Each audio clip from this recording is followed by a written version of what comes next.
जय हिंद। मैं रवीश कुमार अपने YouTube channel Bihar board by Ravish में बहुत बहुत स्वागत करता हूं। तो हम लोग अपने वृत्त से संबंधित प्रमेय को कवर कर रहे थे, जिसमें हम लोग अपने अभी पहले प्रमेय को कवर किए थे, जिसमें हम लोग पहला प्रमेय में बनाया था कि यदि कोई वृत्त है, वृत्त के बाहर कोई बिंदु है, तो उससे बनने वाली दोनों स्पर्श रेखाएं जो होती है दोनों आपस में बराबर होती है। ये हम लोगों ने सिद्ध कर लिया है। आज हम लोग सिद्ध करेंगे कि वृत्त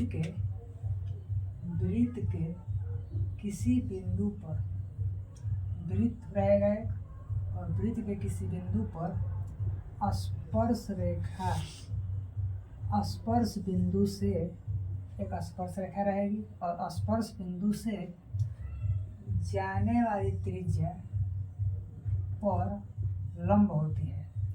यानी कि इसे हम लोग फिगर के माध्यम से समझते हैं कि एक वृत्त लेते हैं,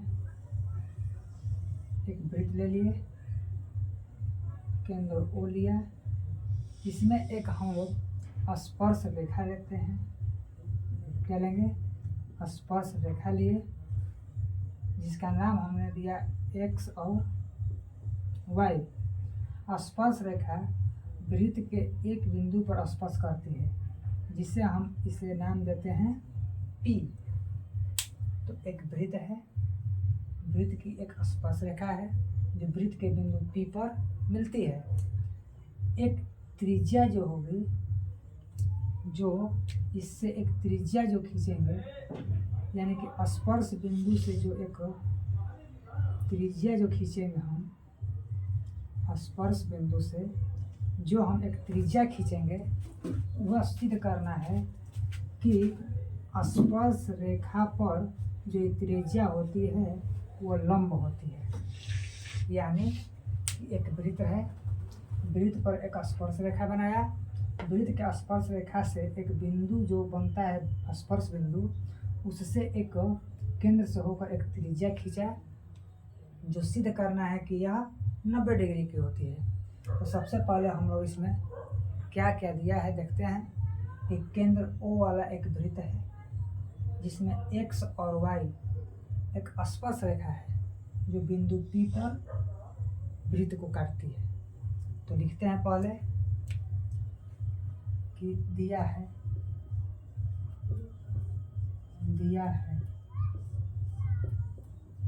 केंद्र ओ वाले वृत्त में,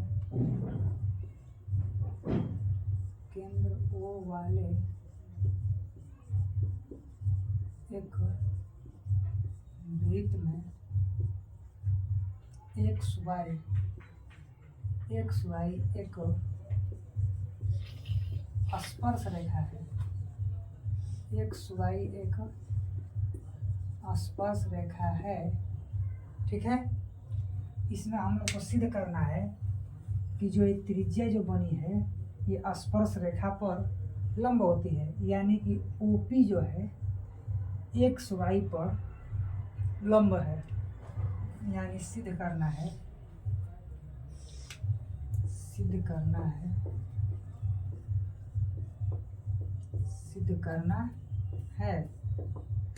कि ओपी जो है लंब है स्पर्श रेखा एक्स वाई पर। आगे हम लोग देखेंगे कि किसी भी प्रमेय को बनाने के लिए हम लोग कोई ना कोई प्रक्रिया करते हैं, जिसे हम लोग रचना के थ्रू करते हैं। यानी इसमें हम लोग क्या करेंगे कि एक स्पर्श रेखा एक्स वाई पर पी के अलावा कहीं पर एक बिंदु लेंगे, उसका नाम हम लोग क्यू देते हैं। यानी कि यहाँ पर एक बिंदु लिए, जिसका नाम हमने क्या दिया? क्यू दिया, ठीक है। और क्या करेंगे कि ओ से हम लोग इस क्यू वाले बिंदु पर मिला देंगे। यानी कि रचना में हमने क्या किया? रचना में क्या हुआ कि स्पर्श रेखा एक्स वाई पर एक बिंदु क्यू लिया तथा इसे ओ से क्यू को मिलाया। रचना में क्या होगा कि स्पर्श रेखा एक्स वाई पर एक बिंदु क्यू लिया तथा क्यू को ओ से मिलाया। रचना हो गया हम लोगों का। अब हम लोग इसकी उत्पत्ति देखेंगे, यानी कि प्रमाण देखेंगे कि इसे हम लोग कैसे सिद्ध करते हैं। तो क्या होगा कि प्रमाण में हम लोग बढ़ते हैं।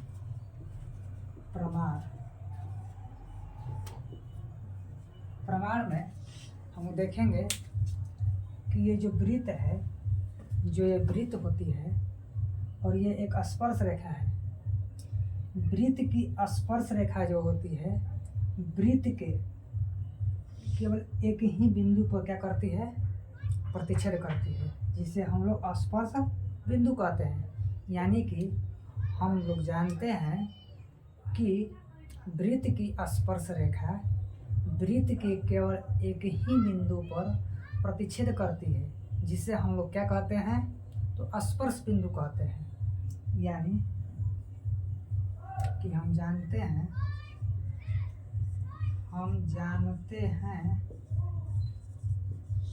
कि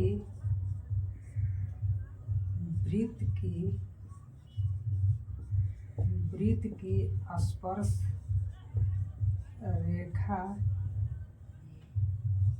वृत्त के केवल एक ही बिंदु पर मिलती है। केवल एक ही बिंदु पर मिलती है, यानी जहाँ पर वो मिलती है उसे हम लोग स्पर्श बिंदु कहते हैं। उसे हम लोग स्पर्श बिंदु कहते हैं। यानी कि इस वृत्त में हम लोग यह जानते हैं कि वृत्त की स्पर्श रेखा, यानी वृत्त की जो स्पर्श रेखा है, वृत्त के केवल एक ही बिंदु पर, देखिए केवल एक ही बिंदु P पर मिलती है। यानी कि जहाँ पर मिलती है उसे हम लोग क्या कहते हैं, स्पर्श बिंदु। यानी कि ये जो स्पर्श बिंदु है, इसके अलावे यदि इस स्पर्श रेखा पर कोई अन्य बिंदु लिया जाएगा तो यह वृत्त पर न होकर वृत्त से क्या होगा, बाहर होगा। यह वृत्त पर न होकर क्या होगा, वृत्त से बाहर होगा। यानी कि अर्थात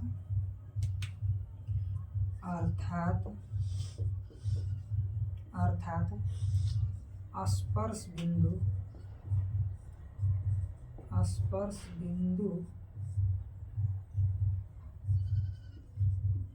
स्पर्श रेखा के अलावा क्या हुआ, स्पर्श बिंदु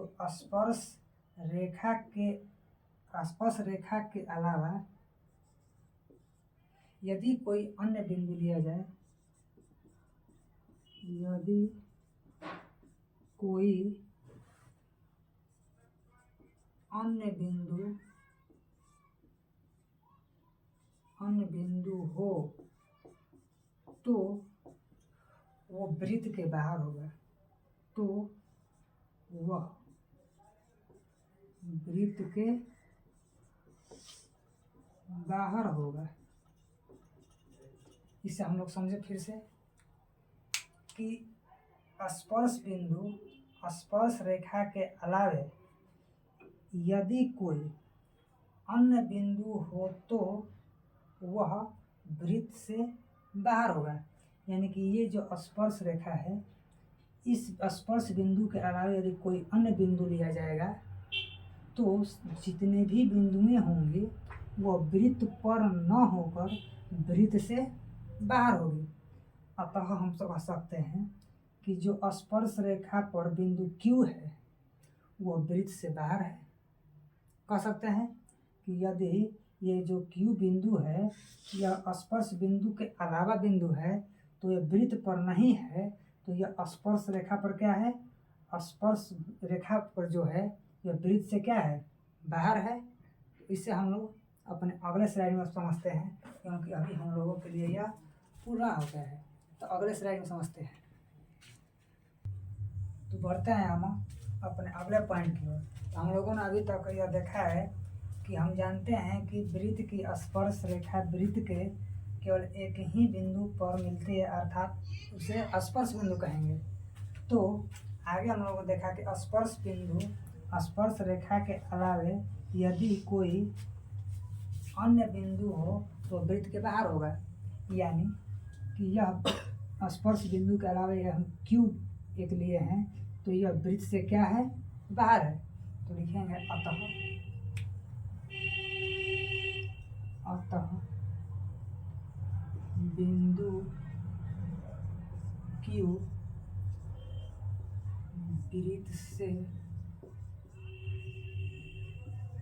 बाहर होगा। ठीक है, बिंदु क्यू क्या होगा, वृत्त से बाहर होगा। जो यह दिखाया गया है वृत्त से क्या है, यह बाहर है। और यदि यह बाहर हो गया तो यहाँ से देखा जाए थोड़ा ध्यान से कि OP जो है और OQ है, तो OQ की दूरी जो है OP से क्या है, बड़ा है, यानी कि OQ बड़ा है और OP क्या है, इससे छोटा है। तो यहाँ पर लिखेंगे कि अतः बिंदु Q वृत्त से बाहर है, तो OP छोटा है किससे, तो OQ से। किससे छोटा है, OQ से। अर्थात हम कह सकते हैं कि जो OQ है त्रिज्या, जो OQ है त्रिज्या OP से बड़ी है, या हम लोग कह सकते हैं। यहाँ पर हम लोगों ने देखा है कि OQ बड़ा है और OP छोटा है इससे, तो इसी को हम लोगों ने लिखा कि OP छोटा है OQ से। अर्थात इसको दूसरे शब्दों में कह सकते हैं कि OQ जो है त्रिज्या OP से क्या है, बड़ा है। यानी कि इसे हम लोग इसे इक्वेशन के थ्रू लिखें तो OP जो है क्या है, छोटा है OQ से।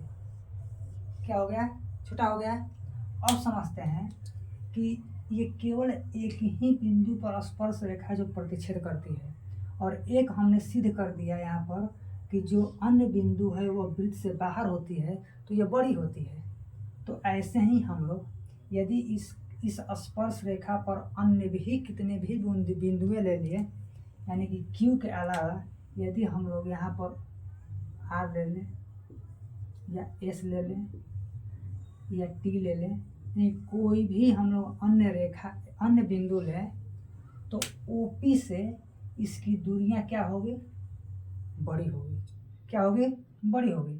तो इसी को हम लोग कहेंगे कि ये जो पॉइंट हम लोगों ने लिखा है कि OP छोटा है OQ से, यानी कि यह बिंदु Q जो है हम लोगों का जो इससे बड़ा है, यह स्पर्श रेखा XY पर कहीं भी अन्य बिंदु लिया जाए तो ये बड़ा ही होगा।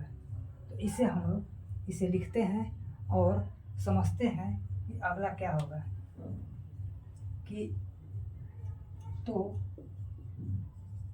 हम कह सकते हैं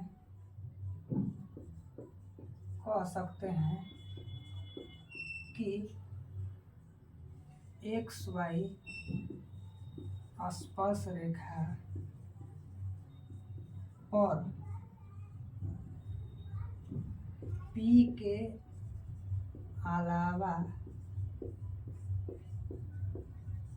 अलावा सभी बिंदुओं के लिए सत्य है। क्या है, सत्य है। यानी कि हम लोगों ने एक बिंदु Q को दिखाया कि यह बड़ा हो गया, तो यहाँ पर कोई भी बिंदु यदि ले लिया जाए तो सभी बिंदु जो होगा OP से क्या हो जाएगा, तो बड़ा हो जाएगा।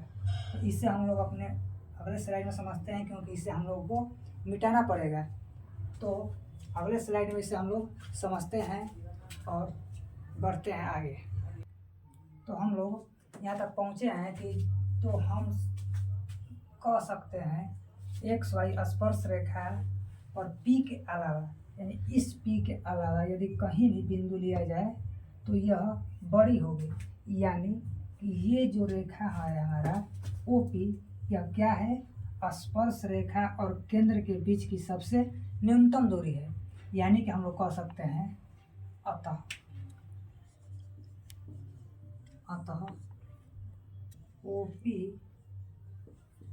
ओपी बिंदु ओ के ओ से कहिए ओ से स्पर्श रेखा, अतः ओपी बिंदु ओ से स्पर्श रेखा एक्स वाई की सबसे न्यूनतम दूरी है, सबसे न्यूनतम दूरी है। यहाँ पर हम एक बात समझाना चाहते हैं कि यदि कोई एक रेखा है और यहाँ पर एक बिंदु लेते हैं और इससे हम यहाँ पर एक रेखा बनाते हैं, इससे कई अनगिनत, तो इसमें सबसे कम दूरियाँ जो होती है उसी पर यह लंब होता है। यानी कि एक रेखा पर या किसी बिंदु से अनगिनत रेखाएं खींची जाए इस पर, तो इसमें सबसे जो न्यूनतम दूरी होती है वहीं इस पर क्या होगी, लंब होगी, यानी कि 90 डिग्री का कोण बनाएगी। तो हम लोगों ने यहाँ पर सिद्ध कर लिया है कि ओपी बिंदु ओ से स्पर्श रेखा एक्स वाई की सबसे न्यूनतम दूरी है। तो जब यहाँ पर सबसे न्यूनतम दूरी है तो यह कितने डिग्री का हमने बताया, तो 90 डिग्री हो जाएगा। तो इसलिए हम लोग कह सकते हैं कि ये जो OP है, ये OP है, ये लंब है किस पर, स्पर्श रेखा एक्स वाई पर। इस तरह हम लोगों ने इस प्रमेय को हम लोग प्रूव कर लिए। यह प्रमेय जो है इसमें बहुत सारे लैंग्वेज हैं, इसे हम लोग को ध्यान से यहाँ से समझना आवश्यक है। तो इसी तरह आगे की तरफ हम लोग अपने प्रमेय को सिद्ध करते हुए आगे बढ़ेंगे। मिलते हैं अपने अगले वीडियो में। जय हिंद।